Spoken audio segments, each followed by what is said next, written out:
Buen día, República. Espero te encuentres bien. Todavía estás por ahí. Todavía tenés chance de seguir viviendo. Tenés posibilidades de sobrevivir. República democrática.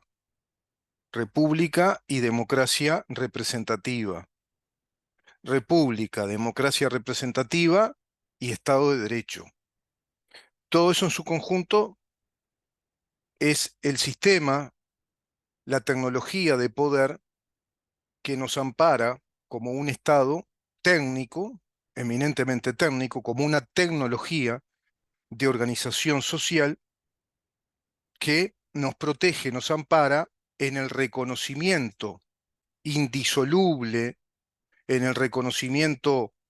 contundente, inclaudicable de nuestros derechos inviolables, de nuestras garantías personales.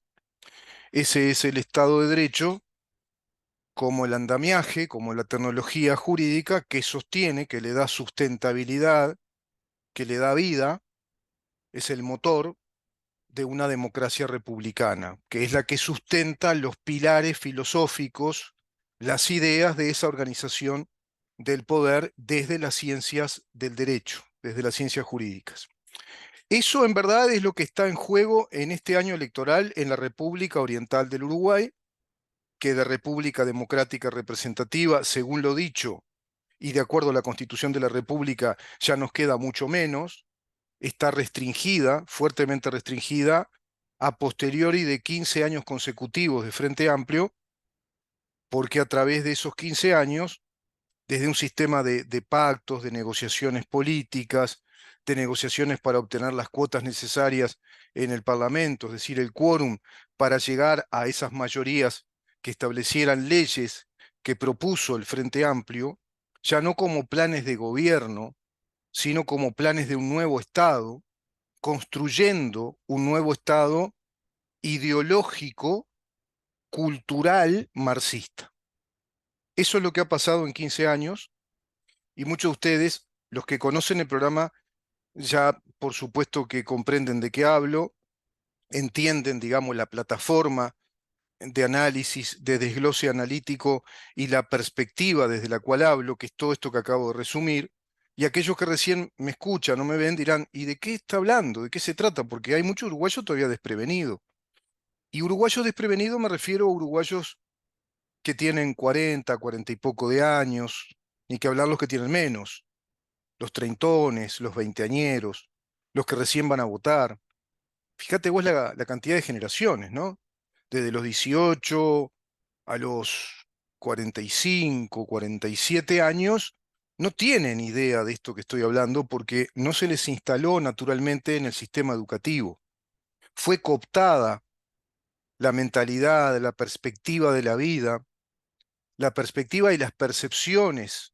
del estado en el que viven, fueron cooptadas e ideologizadas por un sistema precisamente de enseñanza que obedece a una estrategia revolucionaria a la cual ellos emplean la terminología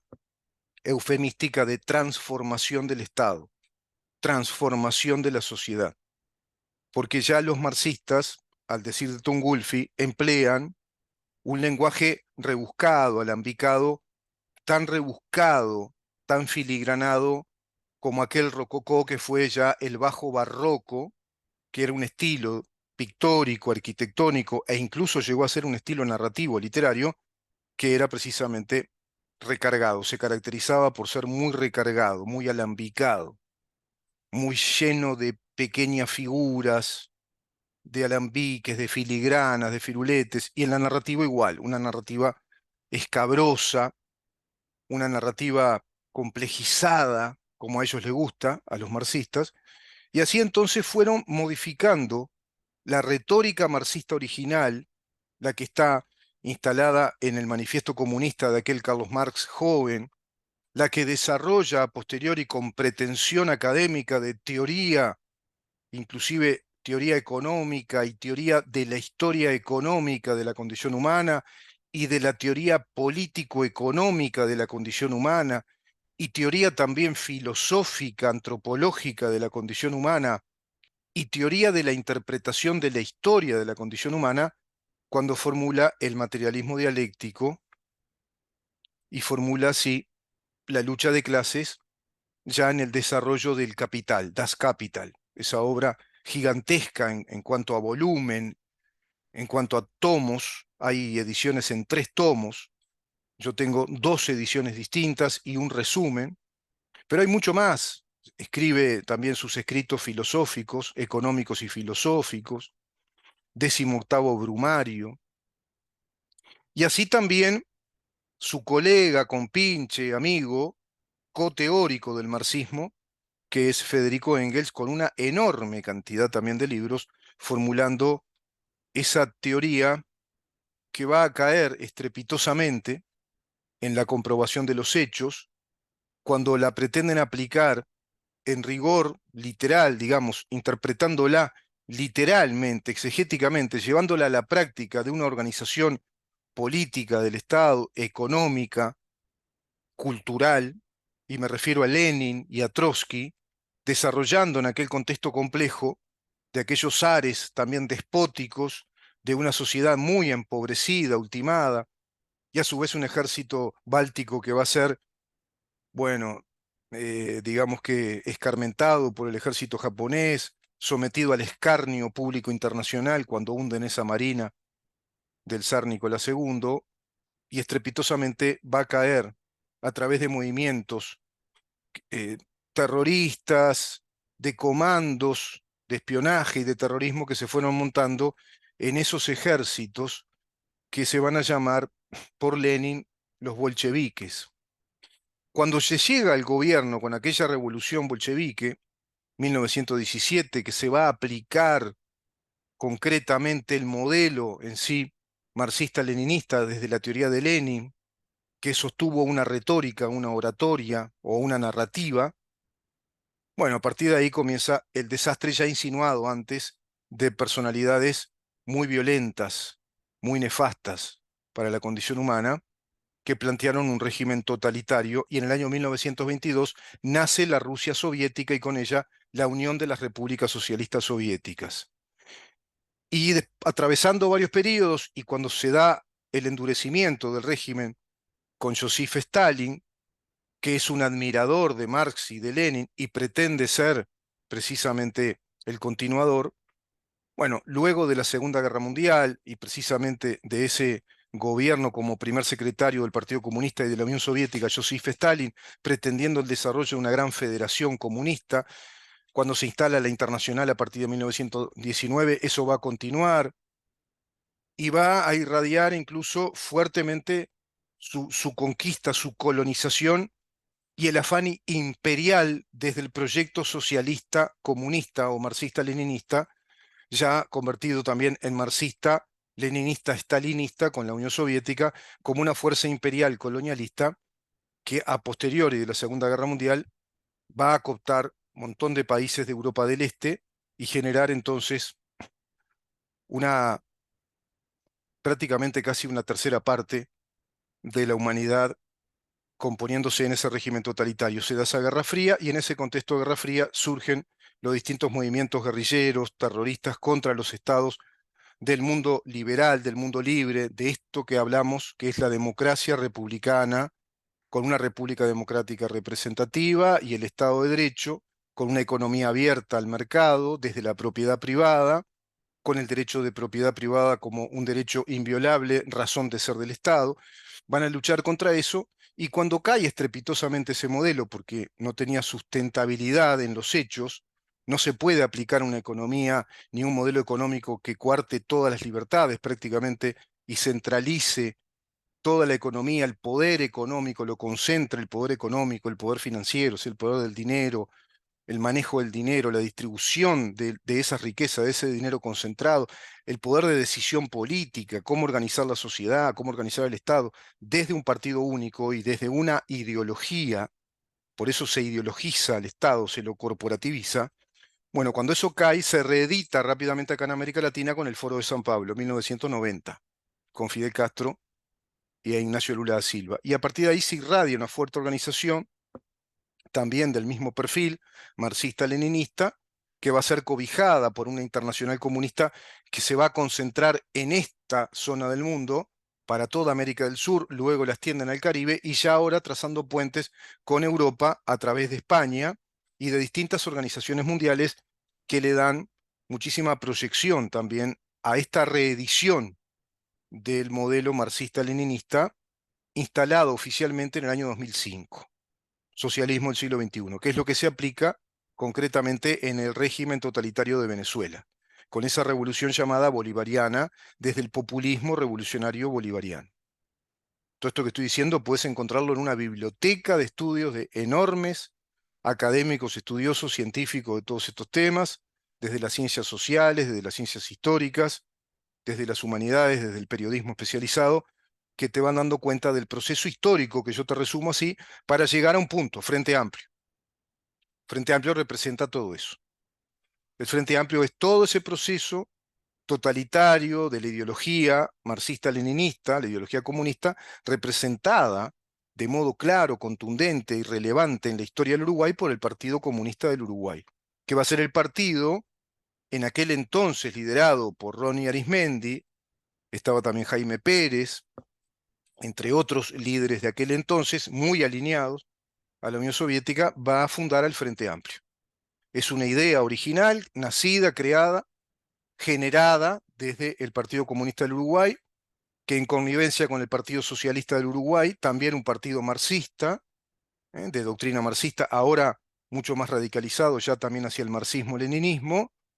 bueno, se van a desarrollar en una primera etapa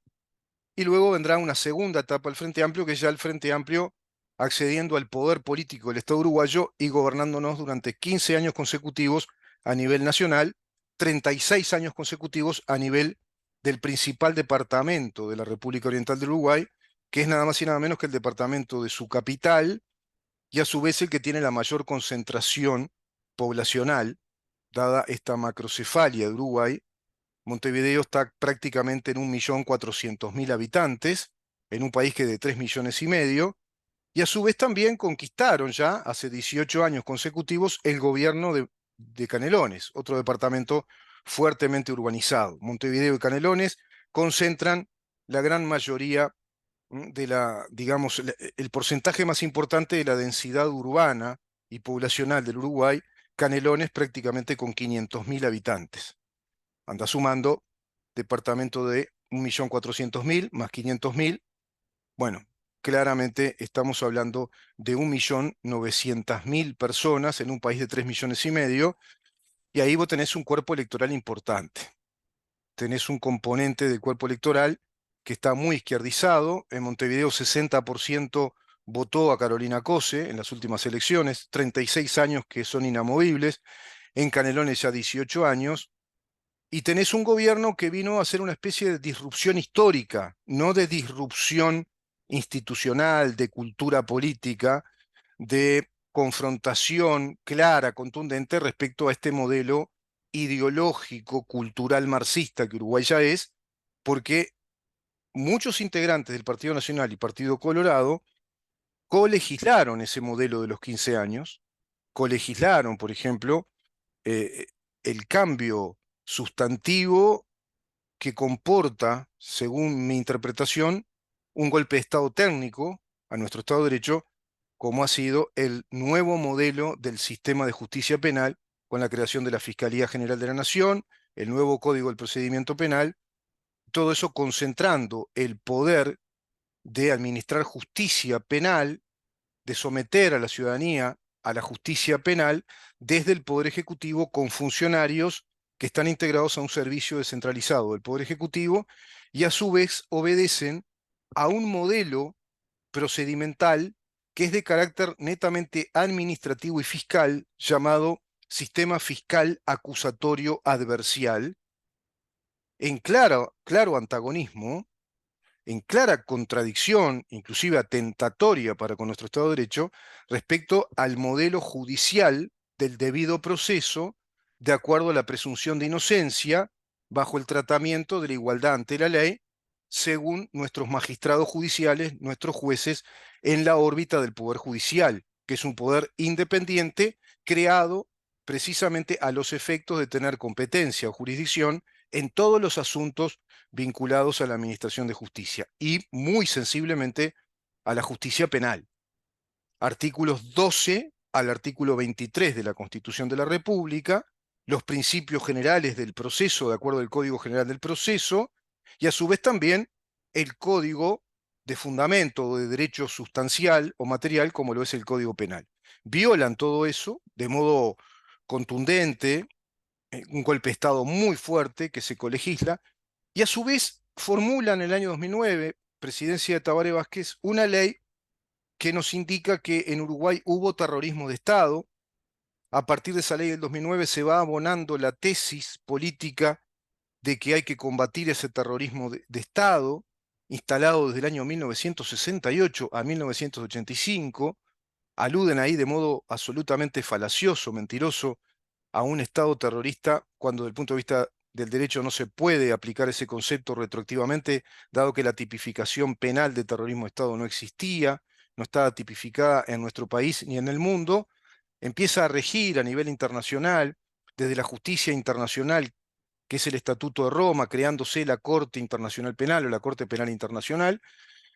En el año 2002 recién entra en vigor y en el año 2006 Uruguay formula las leyes que condicen con la suscripción al Tratado de Roma en el 2004. Y según el Tratado de Roma o el Estatuto de Roma, comienzan a regir las nuevas tipificaciones penales una vez que el Estado que suscribe a ese estatuto formula todas las nuevas tipificaciones penales que están desarrolladas en el Estatuto de Roma a modo de delitos que tiene que legislar soberanamente cada Estado y comienzan a entrar en rigor a partir de la fecha que son promulgadas esas leyes hacia el futuro, dado que nadie puede ser sometido a juicio por los nuevos delitos de lesa humanidad, terrorismo de Estado, por ejemplo, intromisión indebida de un Estado en otro, pero básicamente es el terrorismo de Estado y todo el elenco de los delitos de lesa humanidad, no pueden ser juzgados aquellos que cometieron actos que podrían encajar en esas nuevas tipificaciones en el pasado. No son pasibles de ser sometidos a esas nuevas tipificaciones penales a personas que pudieron haber cometido delitos muy similares en el pasado porque no estaban legislados como tales. Dado que se obedece en el Estatuto de Roma, se atiende a un principio universal del derecho penal, consagrado a su vez en el artículo 15 de nuestro Código Penal, que es el principio rector de las ciencias del derecho penal, como un principio jurídico del derecho penal, que nos da garantía jurídica, cuyo nomen juris es nullum crimen, nullam penam sine lege. ¿Qué quiere decir? Que no hay crimen si no hay ley penal que lo legisle. Por lo tanto, eso está diciendo que no se puede condenar ni juzgar a alguien cuando ese crimen no fue legislado, no estaba tipificado. No se puede desestabilizar la condición de las personas y las situaciones jurídicas de las personas. Con el Frente Amplio se hizo todo eso. Y abonó la tesis de derogar una ley inderogable por su naturaleza jurídica, que es la ley de la renuncia que hizo el Estado a la pretensión procesal, como una ley especial en casos especiales vinculados a militares, vinculados a policías, vinculados a asimilados civiles a ese gobierno de facto, a esa dictadura, en virtud de una ley especial que pugnó por la tranquilidad y el decoro de la sociedad uruguaya de acuerdo al artículo 85, numeral tercero, dado que el Estado uruguayo también, como persona jurídica que es, artículo 21 del Código Civil, es persona jurídica, por lo tanto tiene derechos personalísimos, y en este caso la renuncia procesal es un instituto del derecho procesal que responde al derecho personalísimo de la pretensión procesal o la legitimación procesal activa, se le llama también, es decir, cuando sos sujeto de derecho en el derecho procesal y podés ejercer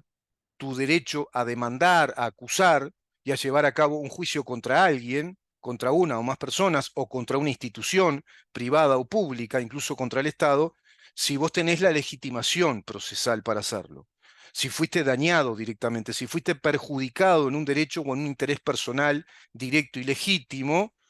que está consagrado por la Constitución y nuestras leyes como los derechos que tenemos todos protegidos por el Estado. En este caso, el Estado uruguayo renunció a esa legitimación procesal,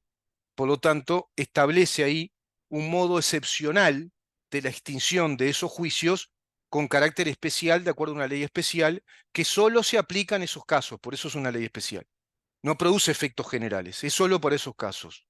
Artículo 228 del Código General del Proceso, en coordinación con el artículo 227 en sus numerales primero, segundo y tercero del mismo Código General del Proceso. Y esto es en virtud de que el Estado uruguayo legisló paralelamente una ley de amnistía que también es de una naturaleza procesal muy equivalente, muy similar a la ley de la renuncia procesal, es decir, de la caducidad de la pretensión punitiva del Estado. La ley de amnistía lo que hace es una resolución anticipada, obviando esos juicios, olvidando, amnistía viene de amnesia, olvida esos juicios, hace un olvido de todo eso y no lleva a cabo esos procesos judiciales penales a través de una ley especial también para esos casos en particular, que tenía que ver con todos aquellos terroristas